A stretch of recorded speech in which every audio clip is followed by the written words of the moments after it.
Hi friends, எல்லாருக்கும் இனிய காதலர் தின நல்வாழ்த்துக்கள். எல்லோரும் இங்கிலீஷில் சொல்லுவீங்க, நான் அழகாக காதலர் தின நல்வாழ்த்துக்கள் சொல்லிட்டேன். ஸோ நான் ஹார்ட் மாடலில் வந்து பீக்கங்காய் வச்சு ஒரு கட்லெட் பண்ணேன்ப்பா. அதுதான் இது. நான் உங்களுக்கு வந்து ஒன்று ஒன்றா செஞ்சு காமிக்கிறேன். கொஞ்சம் நிறைய வேலை இருக்குதுப்பா. செஞ்சிட்டே இருக்கேன், ஓடிட்டே இருக்கிறேன். ஒரு ஒரு இலக்கை தொடுற வரைக்கும் என்னுடைய ஓட்டம் விதமாக ஓடிட்டே இருக்குது. ஸோ அதில் செஞ்சது.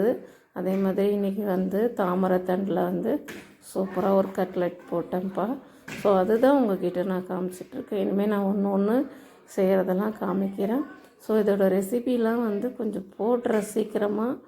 இது நமக்கு வந்து வேலை. இந்த வேலையை நம்ம வந்து முடிக்கணும். அதனால் நான் செய்கிறது இதெல்லாம் நான் செய்கிறேன் அப்படின்றத நான் காமிக்கிறேன் உங்களுக்கு. கூடிய சீக்கிரம் இதோட ரெசிபி போடுறேன். ஓகே, எப்படி இருந்தது நீங்கள் எனக்கு கமெண்ட் பண்ணுங்கள். ஓகே, தேங்க்யூம்மா.